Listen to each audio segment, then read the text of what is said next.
Maps from the 16th to the 18th century are riddled with errors, myths, bad theories, and lies, but one really stands out amongst the others.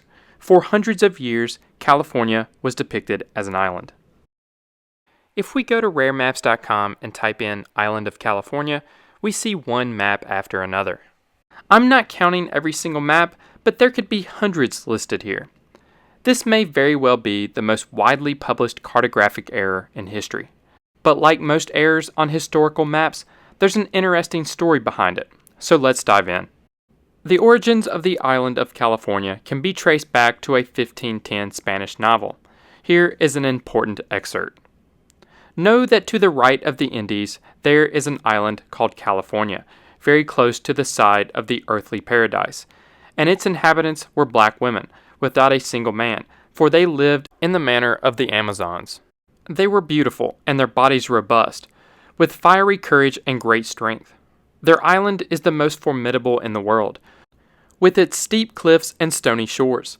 Their weapons are all made of gold, as are the harnesses they use to tame their wild beasts, because there is no other metal on the island other than gold. This book, a blurred mix of truth and fiction, was quite popular, and had an influence on Spanish explorers. In 1530, Spanish conquistador Nuño de Guzman explored up the Mexican west coast, and according to what he wrote, he expected to find the kingdom of the Amazons. But while he was exploring, his rival, Hernán Cortez, was away in Spain. When Cortez returned, he began to fear that Guzman and other Spaniards were threatening his power in the region. Cortez spent the next couple of years planning and collecting funds and materials for a push into unexplored territories before his rivals could. He planned to accomplish this not by an overland expedition as he normally had, but by sea. In 1532, 2 vessels were sent out from Acapulco. The expedition ran into a freshwater shortage, and Cortez's rival, de Guzman, refused to let them come ashore in his territory to pick up more. The crews then mutinied and took one of the ships, with the intention of sailing back to their home port. But after coming ashore for a resupply at another location, all but 2 of the men were killed by natives that had likely been angered by de Guzman's cruelty and mistreatment.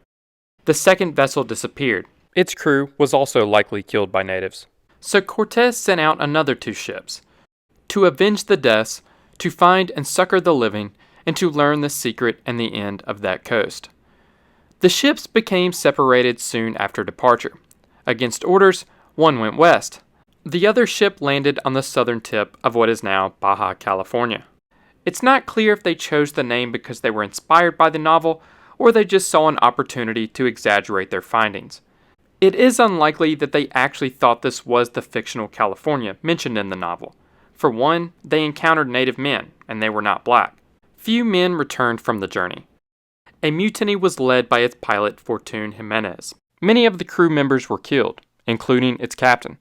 The few survivors reported that Jimenez and most of the other men were killed by natives. De Guzman later stole their ship, planning to use it for his own expeditions. However, Cortez was able to regain his ship through the court system. 2 years later, Cortez made an expedition to the tip of the peninsula himself. This was an attempt to set up a permanent colony, but it failed and he returned to Acapulco. But Cortez sent another expedition north. The reason isn't clear, but there are several possibilities, or there could have been a combination of reasons. Maybe he wanted to see if California really was an island, or maybe he wanted to find the Strait of Anian, a semi-mythical strait that would have provided a quick passage from Europe to Asia, though this didn't start to appear on maps until decades after this voyage. The logic behind it was since a strait existed through the South American continent, joining the Atlantic and Pacific Oceans, there must also exist such a strait around North America.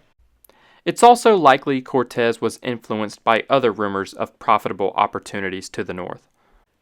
Cortez heard stories of Alvar Núñez Cabeza de Vaca, who was one of only 4 men to survive a 600-man Spanish expedition that went horribly wrong, and he had traveled for 8 years across what is now the U.S. Southwest. Cabeza de Vaca told stories of his new life as a trader and the great influence he had on the natives by becoming a faith healer. Cortez would have also heard stories of Quivira and the 7 cities of Cibola. Both were somewhere hundreds of miles to the north and rumored to be full of gold. Cortez's expedition found that California was a peninsula, and maps reflected this. This is a map by Domingo de Castillo, the expedition's pilot and mapmaker. It's the first map showing California as part of the mainland. Though California was proven to be a peninsula, the name stuck. This eventually became known as Baja California. It appeared in print for the first time a couple decades later on Diego Gutierrez's famous map of the New World. Map publishers across Europe began showing similar depictions of California on their maps as well. But this story isn't over. Decades went by, and California stopped getting so much attention from the Spanish. It wasn't until 1602 that another Spanish expedition set sail from Acapulco with the purpose of charting California. Among the crew was Carmelite friar Antonio de la Ascensión. His role, besides performing his regular religious duties, was to assist the party's cartographer. The friar was quite active during the expedition. He came ashore when he could and participated in exploration. After this expedition, the friar essentially made it his life's purpose to convince the Spanish crown to colonize California. Completely ignoring prior expeditions and mapping, he fell back on California's island theory, despite having never confirmed this with his own eyes. He greatly exaggerated California, and wrote letters with long lists of reasons why it should be colonized and how it should be done. He wrote about the great potential for ports, how fertile the land was, the friendly natives that could be traded with, the abundance of marine life, the abundance of mineral resources, and of course, there was a lake of gold. He mentioned that the natives told the party that other Europeans, possibly the English or the Dutch, had visited the area, and that it should be investigated. He also brought up the Strait of Anian. Ships in the Pacific could sail through this strait and reach Spain more easily than via Havana. Here is the headland and the end of the Kingdom of California, and the beginning and entrance to the Strait of Anian. But the friar was shut down. Enrico Martinez, the Spanish king's official cartographer, replied, "Since no proof of a lake of gold or Strait of Anian existed, and since California had not been circumnavigated, little credit could be given to these concepts, and the only concrete value of the area lay in its pearl fisheries." However, in 1622, the island of California appeared on the cover page of a Dutch atlas. The Dutch didn't explore the region themselves and prove the friar's theory correct. They had found and stolen one of his maps after raiding his ship on the way back to Acapulco. The pirates, thinking that this was a Spanish secret, brought it back home to the Netherlands, and it was copied by some of the most respected cartographers of the time. The Dutch were a trusted source of geographic knowledge, and so cartographers across the globe started copying the mistake. With that being said, there were still many maps that depicted California as a peninsula. Some were still skeptical that California was an island, while others simply took years to phase out old plates.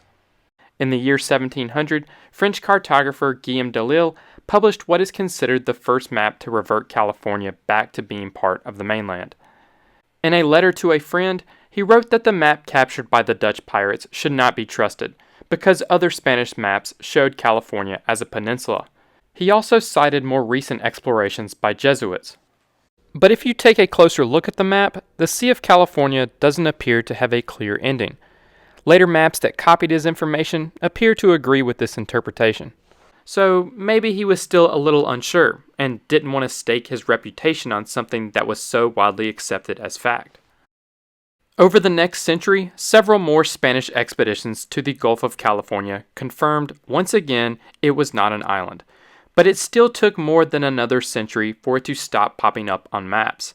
In 1747, King Ferdinand VI of Spain had to issue a royal decree declaring that California was not an island. Over the span of nearly 250 years, the island of California was shown on 249 separate maps that we know of. This is not including world maps. Its last was in Japan in 1865. California had been a U.S. state for 15 years. Before I end this video, thank you to today's sponsor, RareMaps.com. RareMaps.com is an online antique map shop with over 10,000 maps in their inventory.